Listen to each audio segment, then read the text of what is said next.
Nah, ini pertemuan ketiga. Kemudian pertemuan keempat kita bahas karakteristik tadi yang sudah kita bacakan satu-satu dengan secara lengkapnya.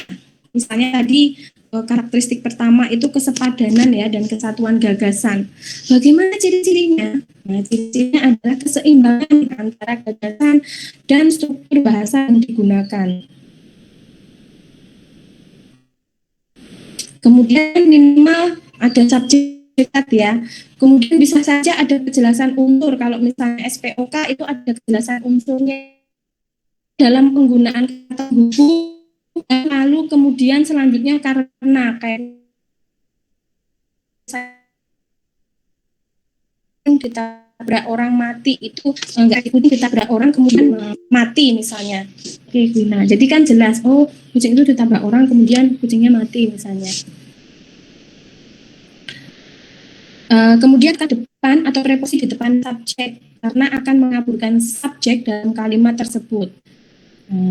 Misalnya nih contoh, bagi semua peserta nih kata preposisi nih, bagi semua peserta diharapkan hadir tepat waktu atau tepat waktu. Nah ini tidak efektif. Nah bagaimana efektifnya? Ya udah langsung aja. Semua peserta diharapkan hadir tepat waktu. Preposisi ini bisa mengaburkan subjeknya. Sudahlah, namanya juga peserta. Semua peserta ya udah berarti kan semua orang itu. Nah ketika kita membentuk satu kalimat di sini berarti kan ini kalimat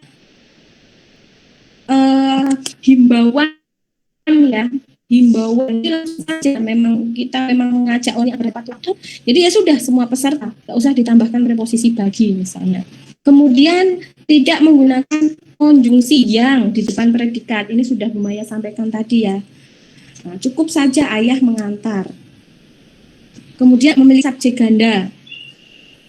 Misalnya tadi iya ya, Dinda demam sehingga iya, nggak usah, langsung aja Dinda demam sehingga tidak bisa masuk sekolah, kira-kira gitu. Kemudian kesejajaran bentuk, yaitu kesejajaran bentuk kata yang digunakan dalam dia memiliki imbuhan paralel dan konsisten jika pada sebuah fungsi digunakan imbuhan me. Selanjutnya imbuhan yang sama digunakan pada fungsi yang sama. Jadi ini sejajar. Kalau me ya me semua, intinya gitu. Kalau pe ya pe semua. Kalau misalnya dia itu ada imbuhannya, jadi ada kata, usahakan dia sejajar bentuk. Efektif. Misalnya nih, hal yang mesti diperhatikan soal sampah adalah cara membuang, memilah, dan pengolahannya. Ini berarti nggak sejajar ya, cukup kita menuliskan cara membuang, memilah, dan mengolahnya. Nah ini. Kemudian tegas, ketegasan makna, yaitu penekanan pada ide pokok kalimat. Kita taruh itu di depan kalimat. Ada beberapa cara untuk menekankan kalimat. Misalnya kata yang ditonjolkan itu di awal kalimat. Harapan saya adalah proyek yang kita lakukan berjalan lancar. Nah, poinnya adalah harapan saya.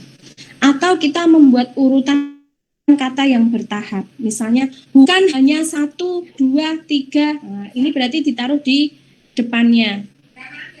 Nah, kemudian yang ketiga melakukan pertentangan terhadap ide yang ditonjolkan. Misalnya kalau kita menggunakan apa ya, kita mau menonjolkan tentang, kita harus tampil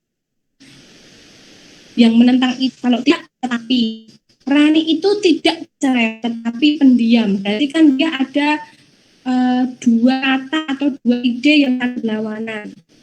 Kalau cerewet biasanya emang dia banyak. Nah, tapi dia itu pengen menonjolkan, enggak kok Rani itu enggak cerewet, dia pendiam. Mungkin kamu belum kenal. Nah, menggunakan partikel. Jadi kita partikel. Kalau di sini contohnya pakai kamulah gitu. Biasanya nih, kalau untuk menekankan kalau kita lagi rebutan sesuatu lah, kamu aja, kamulah kayak gitu kan. Kalau misalkan kita hanya kamu yang membersihkannya, itu kan hanya biar katalah. Oh berarti ini sudah, kita itu kayak sedikit ada penekanan. Kamu harus membersihkannya, nah kayak gitu. Partikel. Kemudian hemat. tidak menggunakan kata berulang yang tidak dibutuhkan. Nah, caranya gimana? Tidak mengulang subjek itu tadi. Kemudian kalau ada sinonim ya sudah pakai salah satu. Kemudian menghilangkan makna jamak yang ganda. Misalnya, Aldi memakai sepatu berwarna, kelihatannya biasa ya berwarna. Ada sebenarnya coklat ini apa sih? Coklat itu warna kan? Ngapain harus dituliskan? Nah, kayak gitulah kira-kira. Jadi langsung aja Aldi memakai sepatu coklat. Karena coklat itu sudah memaknakan warna. Nah, misalnya di sini ada lagi. Saya lari pagi agar supaya lebih sehat. Agar sama supaya itu kan sama toh, sinonimnya agar supaya. Ini cukup aja. Saya lari pagi supaya sehat. Saya lari pagi agar lebih sehat. Nah, ini nggak boleh agar supaya. Atau misalnya di sini ada contoh lagi, karena saya tidak diundang, saya tidak akan datang ke pesta itu. Ada dua subjek di sini. Saya nggak diundang, saya nggak datang pesta. Ya wes cukup satu aja. Karena saya nggak diundang, ya saya nggak datang. Misalnya Roni tidak diundang, Roni tidak datang ke pesta, langsung saja. Roni tidak, karena Roni tidak diundang, maka tidak datang ke pesta. Nah, ini efektif. Atau misalnya di sini nih, para santri-santri sedang berkumpul di masjid. Sudah para, di sini santri-santri. Kan maknanya sudah jamak semua nih. Para itu kan biasanya lebih dari satu dong. Masa kalau cuma satu orang kita para siapa ya? Para mahasiswa itu berarti kan sudah lebih dari satu kan. Para mahasiswa prodi ilmu komunikasi itu sudah satu saja para mahasiswa, nggak perlu para mahasiswa. Santri-santri berarti itu kan sudah lebih dari santri, lebih dari satu ya. Jadi jangan menggunakan kata jamak yang sudah dijamakkan tambahi jamak lagi. Ini nggak efektif. Kemudian karakteristik lain yaitu logis. Unsur kalimat memiliki hubungan yang logis tadi ya. SPOK ya logis. Dan cermat. Cermat itu menimbulkan tafsiran ganda dan tepat dalam penggunaan diksi. Jadi kan ini contohnya hidup. Ini kayak ganda yang teringkah dan yang siapa? Apakah kucingnya atau orangnya? Nah, jadi kita bisa menggunakan kata di sini nih. Jadi kan kalimat bukannya tidak bisa kan kata yang itu enggak, tapi yang itu tidak boleh ada ketika sudah ada subjek dan predikat. Tapi yang juga bisa kita gunakan itu dalam konteks pilihan lain agar tidak maknanya bisa jelas. Misalnya kucing yang terinjak itu masih hidup, langsung gitu aja, nggak usah ada orang. Kucing yang terinjak, biasanya kalau menginjak orang ya, kalau truk nggak mungkin nginjak ya. Kalau kayak kendaraan terlindas ya, kalau menginjak berarti menginjak itu kan, yang menginjak itu kan biasanya orang. Jadi sudah cukup diksinya, tinggal ditambah kucing yang terinjak itu masih hidup. Kemudian berapa syarat kalimat efektif? Kalau tadi kan karakteristik kalimat efektif, sekarang bagaimana syarat kalimat itu bisa dikatakan efektif? Ada koheren, ada hubungan timbal balik yang jelas antara yang membentuk kalimat. Kita sering membuat kesalahan kayak gini. Sebenarnya hampir sama ya syaratnya, sama karakteristiknya tadi. Gimana syarat untuk menjadi kalimat efektif yang sesuai dengan karakteristik? Satuan SPOK, misalnya ada SPO pelengkap keterangan, itu ada strukturnya utuh, saling tahu, saling hubungan. Kemudian hemat kayak tadi, serentak setelah mereka itu kan juga udah hadirin, langsung saja hadirin serentak berdiri setelah mengetahui. Hemat. Paralel yaitu kesamaan tadi ya, kalau ya semua, di semua, pe semua gitu. Ada penekanannya. Nah, penekanan ada di awal kalimatnya. Nah, misalnya ciri-ciri orang sukses, harapan saya ada variasi. variasi ini dimaksudkan agar pembaca itu lebih bervariasi juga ketika itu membaca. Jangan hanya kalimat berita semuanya atau kalimat tanya semuanya, dia jadi bingung nanti kok isinya pertanyaan semua terus jawabannya mana kayak gitu. Jadi ada variasi di situ ketika ada kalimat tanya, ada jawab. Kemudian ada kalimat langsung, ada kalimat tidak langsung. Ada kalimat berita, ada kalimat langsung. Nah, misalnya kayak gitu. Kemudian teknik menyusun kalimat efektif. Bagaimanakah tekniknya? Variasikan panjang dan pendeknya kalimat. Jadi ketika kita membuat kalimat, nah, usahakan ada membuat satu paragraf misalnya ya. Itu usahakan ada variasi. Kadang ada kalimat yang pendek, kadang ada kalimat yang panjang. Misalnya kayak gini. Ayah dan Rafa sedang piknik ke pantai. Titik, udah itu dulu. Nah, baru kita kasih yang agak panjang lagi. Sesampainya di pantai, ayah membuka tikar untuk duduk.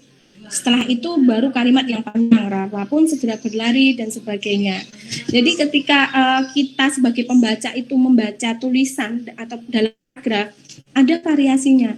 Jangan, satu paragraf isinya cuma satu kalimat, nggak ada titik komanya. Kan aneh ya, ngap juga kan yang baca ngap. Atau misalnya satu kalimat isinya cuma satu paragraf isinya cuma 2 kalimat dan itu singkat lagi. Ayah Rafa sedang pergi ke pantai.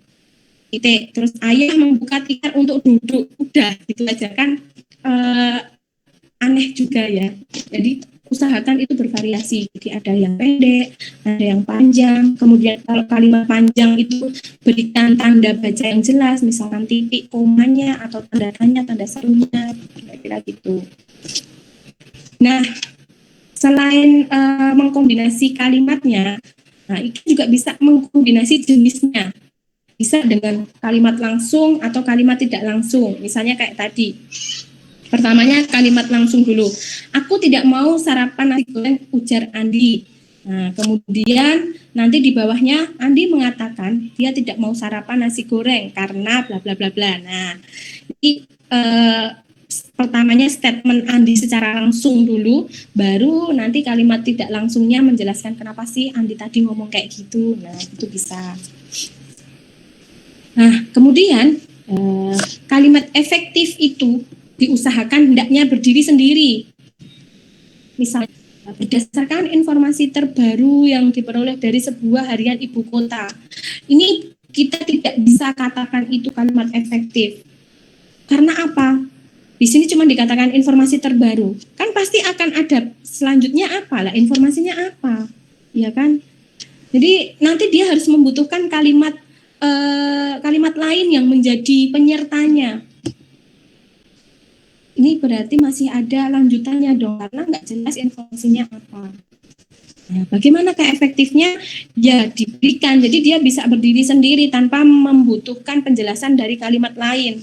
Misalnya, berdasar informasi terbaru dari harian ibu kota, kerusuhan di Jakarta banyak menimbulkan kerusakan. Nah, itu. Ini kalimat yang efektif. Tapi ya kita juga bisa ya, kayak misalkan tadi nih, mana ya tadi, di sini.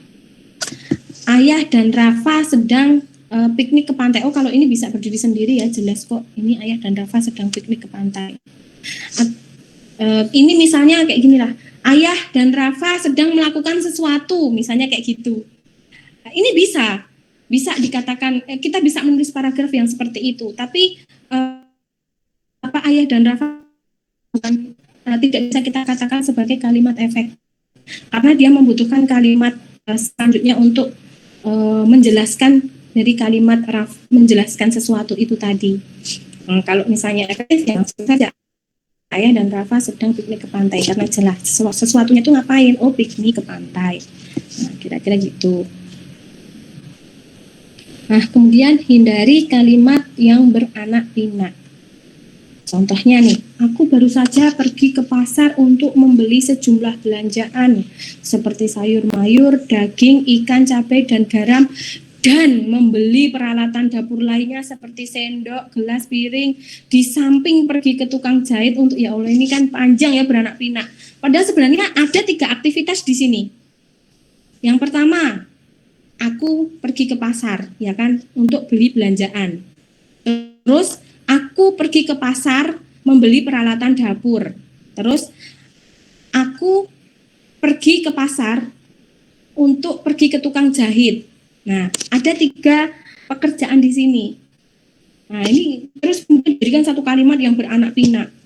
Ini nggak efektif. Kita boleh kok memecahnya menjadi beberapa kalimat agar lebih efektif dengan menambahkan diksi kalimat penghubung yang jelas. Misal, aku baru saja pergi ke pasar untuk membeli sejumlah belanjaan seperti sayur mayur dan sebagainya. Titik. Selain itu, kan ini juga masih dalam satu rangkaian ya, tapi dia tidak beranak pinak dan jelas. Selain itu, aku juga membeli peralatan dapur seperti piring, sendok, dan gelas. Setelah itu aku mampir ke tukang jahit untuk memperbaiki celana panjangku yang robek.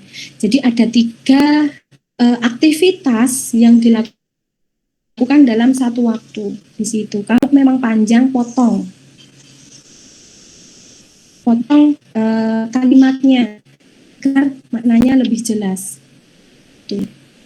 Tapi kalau misalnya itu aku pergi ke pasar membeli sayur, terus cuman membeli sayur, kemudian pergi ke tukang jahit untuk memperbaiki celanaku yang robek. Jadi cukup saja kalimat tapi ditambahkan kemudian.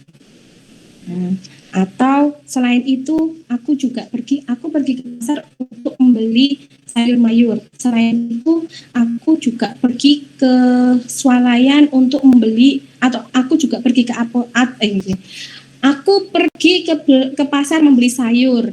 Selain itu pergi ke apotek untuk membeli obat. Nah, itu bisa karena dia hanya singkat. Jadi 2 kegiatan yang dijadikan satu. Kita cukup tulis satu aspeknya, aku pergi ke pasar dan ke apotek. Itu sudah menjelaskan satu orang melakukan 2 kegiatan. Kira-kira seperti itu.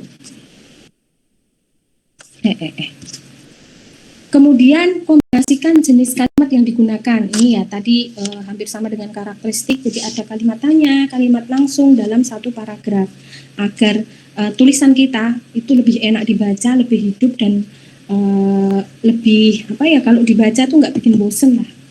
Kira-kira seperti itu teman-teman. Nah, ini materi pertemuan kita hari ini. Sampai sini ada pertanyaan dulu. Sampai jam berapa sih? 14.30. Oke. Yuk, ada pertanyaan?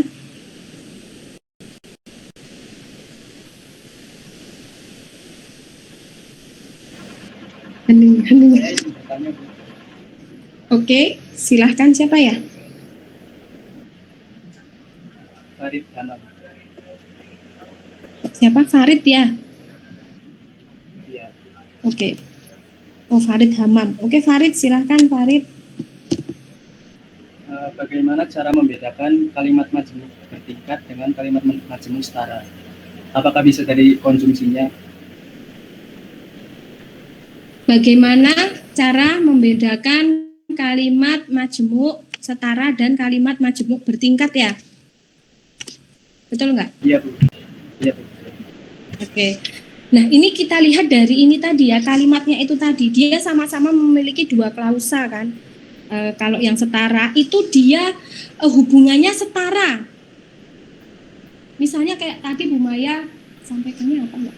Memasak sama belajar. Farid memasak dan siapa Yonga belajar. Dia 2 klausa tapi setara. Jadi dalam satu kalimat, dalam satu waktu ada 2 pekerjaan yang setara dilakukan. Ini kalimat majemuk setara. Kalau bertingkat ada salah satu itu jadi kayak induk dan anaknya. Jadi yang satu menjelaskan satunya. Kalau tadi kan bukan menjelaskan, dia adalah 2 kondisi yang berbeda tapi setara, ya kan, ada 2 klausa tapi setara. Tapi kalau majemuk bertingkat ini saling menjelaskan, ada anak, ada induk. Anton nggak berangkat ke sekolah karena apa tadi?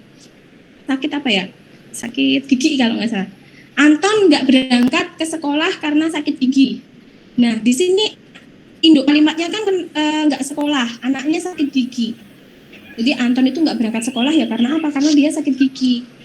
Nah, itu Hamam.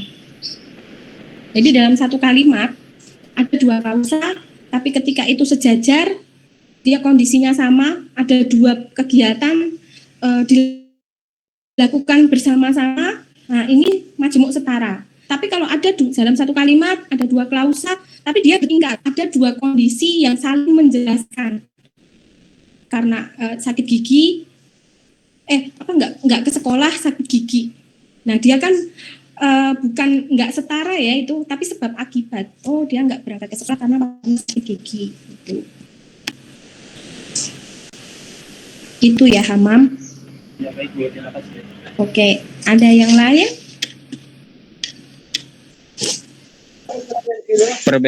Bu. Ya. Perbedaan kalimat pasif dan aktif itu gimana ya, Bu? Siapa ini? Halo? Inong Bu, Zainul Anwar Inong. Siapa? Saya Bu, Zainul Anwar Bu. Oh ya Allah, Zainul Anwar. Ada yang bisa menjawab? Tadi udah tak jelaskan loh. Ada yang bisa menjawab? Apa perbedaan kalimat aktif dan pasif?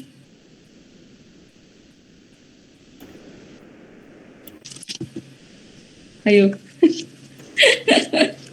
Apa? Objeknya menjadi Siapa ini yang jawab? Ayo. Kalau pasif? Iya. Aulia Mutmainah, Ibu. Siapa? Aulia Mutmainah. Oh. Oke, Aulia Mutmainah coba apa? Kalau kalimat aktif itu menggunakan kata depan di, kalau yang pasif itu menggunakan kata depan me. Seperti itu. Nah, tadi yang ditangkap. Ayo, kebalik. Ayo lo. Kebalik. Kalau yang aktif itu menggunakan me, kalau yang pasif itu di. Yakin. Ayo lo. Cepat aja, bingung coba. Iya, Bu. Ayo apa? Oke, Bu. Ya gitu. Pasif itu di apa me? Me. Kalau aktif? Bukan. Kalau aktif itu digunakan, kalau pasif itu menggunakan. Ya, sama aja tadi. Aduh, kok jadi bingung ya, Bu? Ayo lo, apa?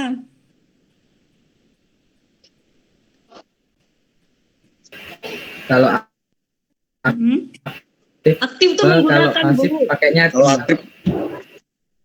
Aktif me. Ayo. Yang pasif. Nah, oke. Jadi kalau aktif melakukan suatu perbuatan, Bu. Nah, betul. Kalau Jadi, pasif ya semuanya melakukan perbuatan. Iya. Jadi kalimat pasif itu kalimat yang subjeknya itu apa ya? Setelah kalau kalimat aktif, subjek melakukan predikat. Ini aja kalimat pasif itu yang di. Kalau kalimat aktif itu karena apa? Itu melakukan predikat. Arya membeli, tanam, dimasak, pasif. Kalau aktif itu memasak, membeli. Itu ya, jangan kebalik ya. Kalimat pasif dan aktif. Objek dijadikan satu pasif. Karena Alia memasak ikan di dapur. Kalau itu aktif ya. Kalau pasif berarti ikan dimasak, Alia di dapur. Jadi objeknya jadi satu. Tuh. Kalau pasif san predikat. Aktif cuman subjek itu ditaruh di setelah predikatnya. Itu. Paham? Jelas? jelas, Bu. Ya wes gini baik kayak dulu pas jam SMA. Kalau misalkan ada kalimat ketika itu bisa dijadikan di pakai di berarti itu kalimat pasif. Kalau me itu aktif, itu aja. Nanti tergantung unsur kalimat penyerta lainnya, nanti tinggal kamu masukkan. Tuh.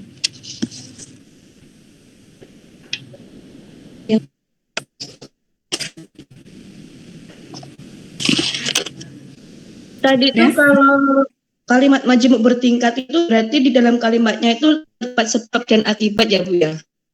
Ya paling enggak ya bukan hanya sebab akibat aja, paling ada salah satunya yang menjadi sebab atau akibat. Atau ketika itu ada klausa lain ya, yang penting ada 2 klausa dan dia bertingkat ya jelas ada 2 klausa itu ya. Terus ada yang salah satunya itu ada anak kalimat, ada induk kalimatnya. Jadi dia nggak setara. Kalau setara itu kan kejadian serupa, ada 2 kejadian dan setara dilakukan bersamaan. Kalau yang bertingkat itu paling dia ada 2 kondisi yang tidak bisa disamakan lah. Bisa dikatakan sebab akibat itu tadi. Tuh. Ya, terima kasih Bu. Oke. Yang lain Ibu, ya, yang tadi nanya majemuk bertingkat tadi siapa?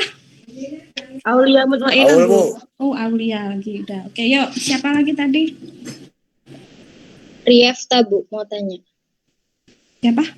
Kan Riefta. Oke. Tuh, masih bingung inti sama kalimat tunggal. Oke, saya jelaskan. Nah, begitu. Mungkin Jadinya, ya intinya, jadi kalimat tunggal tadi kan subjek dan predikat. Kalau tunggal itu ada dan predikat aja, tunggal. Tapi kalau inti, kalimat inti minimal ada subjek dan predikat. Nah, ketika nanti ada kalimat penyertanya, kalimat inti, subjek dan predikat itu ditaruh di atas, di depan. Subjek, predikat, misalkan ada objek, pelengkap keterangan. Berarti kalimat intinya adalah subjek dan predikat. Tapi ketika dalam satu kalimat itu isinya hanya subjek dan predikat, berarti itu kalimat tunggal. Itu.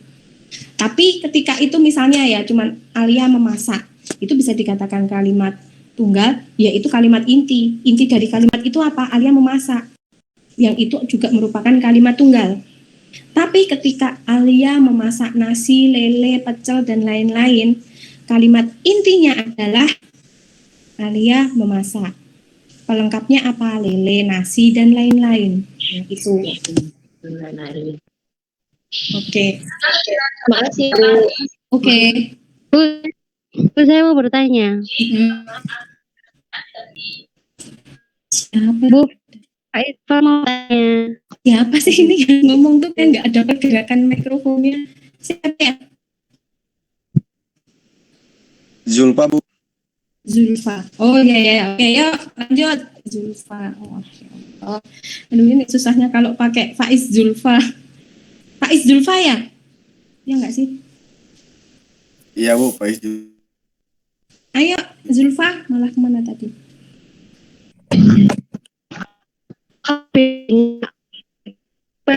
Sama objek penderita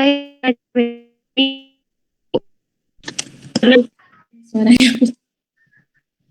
apa sih? Apa? Ada yang tahu nggak tadi pertanyaannya apa? cara kita membedakan objek penderita sama objek penyerta. Nah, beda lah. Kalau penderita itu kan kata benda. Dia kata benda baik dari kelompok kata ataupun itu kata yang apa ya, dia itu istilahnya atau apa ya namanya itu sasaran dari si subjek. Jadi misalnya gini, tadi itu pukul kendang ya. Nah, kenapa ini dikatakan penderita? Istilah sasaran itu ya, kendang ini menjadi sasaran dari si Roni. Kalau penyerta, nah ini si objek ini menyertai si subjek. Misalnya ibu memanggang ikan, nah, kan kalau memanggang ibu melakukan sesuatu itu apa, disertai apa? Oh, kalau memanggang itu ya ikan, misalnya kayak gitu. Jadi objek itu menyertai subjek dalam melakukan sesuatu. Kalau objek penderita, namanya saja udah objek penderita ya. Jadi kata benda atau yang dibendakan yang menjadi sasaran langsung dari perbuatan atau tindakan si subjek. Itu. Kak Is. Ya, terima kasih. Oke. Ada lagi, udah mau habis ya ini sampai 14.30. Nah, informasi ya, karena ini 2 materi seperti biasa nanti akan ada challenge, dan challenge-nya itu karena 2 materi saya tambahlah nanti jadi 5 mahasiswa yang berhak untuk mendapatkan challenge. Nah, nanti silahkan teman-teman langsung saja menuliskan namanya di chat. Akan Bu Maya ambil 5 nama pertama yang siap untuk mengikuti challenge. Challenge-nya nanti akan saya sampaikan ketika nanti sudah mata kuliah ini sudah berakhir. Silahkan bagi yang tidak menerima challenge untuk leave dulu. Nanti yang menerima challenge silahkan bertahan dulu. Nanti akan saya kasih informasinya apakah challenge itu. Itu oke. Ada yang mau tanyakan lagi? Kalau nggak ada, kita cukupkan sampai sekian. Nggak ada? Mau Oke. yang kesepadanan sama kesatuan gagasan itu, Bu. Siapa ini yang nanya? Himayatul Nah. Maksudnya gimana? Ya maksudnya dirasa Karakteristik tadi ya. iya, Bu. Bentar ya. Sini ya, Pak. Apa? Kesepadanan ya? Enggak, Bu. Oke. Jadi karakteristik dari kalimat efektif itu adalah kesepadanan. Ada satu kalimat itu ada kesepadanan dalam unsurnya, unsur-unsur kalimat. Kemudian dalam unsur-unsur itu membentuk menjadi kesatuan gagasan. Jadi dia sepadan. Terus SPOK, misalkan ada kalimat itu ada SPOK. Nah, SPOK itu menjelaskan satu gagasan yang bisa kita maknai. Nah, misalnya ini misalnya apa ya? Semua peserta diharapkan hadir tepat waktu. Semua peserta diharapkan waktu. Dia adalah satu kalimat yang satu gagasan. Nggak usah diberikan tanda penggunaan kata atau penghubung lainnya. Misalkan di sini nih, kayak apa ya? Semua peserta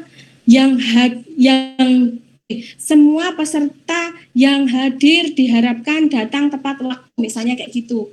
Ini adalah kata penghubung yang tidak perlu digunakan karena apa? Tanpa ada yang pun di situ dia sudah mengandung satu gagasan bahwa semua peserta yang datang ke situ itu ya harus hadir tepat waktu. Kira-kira gitu. Terus kemudian ada keseimbangan antara gagasan dan struktur bahasa yang digunakan. Jadi misalnya intinya itu adalah semua peserta diharapkan hadir gitu ya. Ya udah kita nanti ngisinya semua peserta diharapkan hadir tepat waktu. Gitu aja cukup, nggak usah karena alasan satu dan lain hal, oleh karenanya semua peserta diharapkan hadir tepat waktu misalnya itu, ya Allah itu kan nggak efektif sekali gitu ya. Udah cukup langsung saja semua peserta diharapkan hadir tepat waktu, udah gitu aja cukup. Karena dia gagasannya adalah semua peserta hadir tepat waktu, nggak usah ada alasan apapun, udah itu aja. Kita bisa menambahkan kalimat yang lain, misalnya mau menjelaskan depannya boleh, tapi ketika itu sudah ada unsur gagasan dan dia bisa berdiri, ya sudah tinggal masukkan di situ. Semua peserta diharapkan tepat waktu. Nah, kalau mau menjelaskan lagi, kenapa kok harus hadir tepat waktu? Nah, tinggal dijelaskan. Hal ini dikarenakan narasumber yang datang ada acara lain di mana. Oleh karenanya dia akan hadir tepat pada pukul sekian sampai sekian. Nah, misalnya kayak gitu. Sepadan dan ada satu unsur gagasan di dalam kalimat itu, kesatuan gagasan. Itu. Nah. Oh iya, baik Bu. Terima kasih banyak Bu. Oke. Ada yang lain? Izin bertanya Bu. Oke, siapa? Yunga Bu. Yunga, oke Yunga. Masih bingung sama objek penderita sama objek apa tadi Bu? Penyerta ya. Penyerta. Oh. Iya Bu. Itu kan tadi kalau dicontoh itu semua kata benda semua objeknya. Dan semua itu juga menjadi penderita dari subjeknya. Kalau penderita dari ikan itu dia dipanggang sama ibu, dan kalau yang kendang itu dipukul sama iksan. Itu kalau boleh tahu yang lain gimana ya Bu dari objek? Jadi gini aja deh.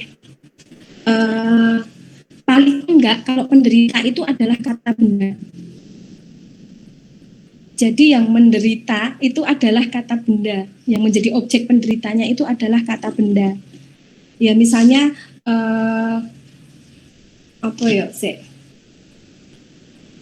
kakek mencangkul tanah. Kalau mencangkul itu mencangkul apa sih? Mencangkul apa ya? Sawah ya? Sawah itu keterangan tempat. Ini aja. Roni menendang bola. Nah, bola ini kan kata benda ya. Kata benda dan dia adalah objek. Dan dia adalah sasaran langsung dari si Roni. Roni menendang bola. Nah, kalau misalnya objek penyerta, jadi dia itu cuma menyertai subjek dalam melakukan sesuatu. Dia bisa berwujud kata benda atau misalnya kata kata kerja boleh. Kalau kata kerja itu predikat. Boleh kata benda atau misalnya contoh lain kayak gini nih. Ibu memasak sayur. Ibu memasak sayur berarti kan pekerjaan yang disertai ibu itu adalah memasak sayur. Jadi dia itu gimana ya? Secara sederhananya objek penyerta ini adalah dia itu yang menjadi teman dalam subjek melakukan sesuatu. Ibu memasak sayur di dapur. Nah, terus misalnya dia ada kalau yang penderita, dia lebih menderita lah pokoknya gitu. Kalau misalnya kayak tadi Roni menendang bola, tapi ketika itu hanya pekerjaan yang menyertai subjek, itu bisa kita katakan sebagai objek penyerta itu. Berarti itu tergantung sama kata kerjanya ya Bu? Atau gimana? Dan kata kerja dan kondisi yang dialami oleh objek. Paham ya? Kan? Jadi kalau dia itu adalah sasaran langsung atau objek yang menderita, nah itu berarti objek penderita. Tapi kalau dia hanya menyertai subjek, nah berarti dia objek, gitu aja. Jadi kalau yang penyerta itu kayak kalau misal memasak sayur tapi ada sayur yang lain gitu? Ya bisa.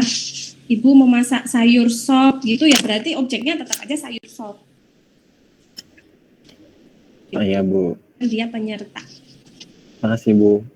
Oke. Udah gitu aja ya. Lanjutnya kita ke challenge. Ayo silahkan teman-teman bagi yang ingin menerima challenge. Silahkan untuk menuliskan nama dimulai dari sekarang, silahkan. Pak Zulfa 1, Farid Hamam 2, Ini Aulia Mutmainah ini ngapain nulis di grup nih? Oke, Aulia Mutmainah udah nulis di grup. Saya bilangnya tadi di chat apa di grup sih? Aulia. Dah, oke cukup. Tadi udah tambah Aulia Mutmainah. Saya tak tulis di sini. Oke, sudah ya. 1, 2, 3, 4. Loh kok 6? Zainul berarti lain kali aja ya, karena Aulia ternyata malah nulisnya di grup. Oke, sudah ya. Jadi ada Faiz, ada Farid, ada Himayatul, ada Nala,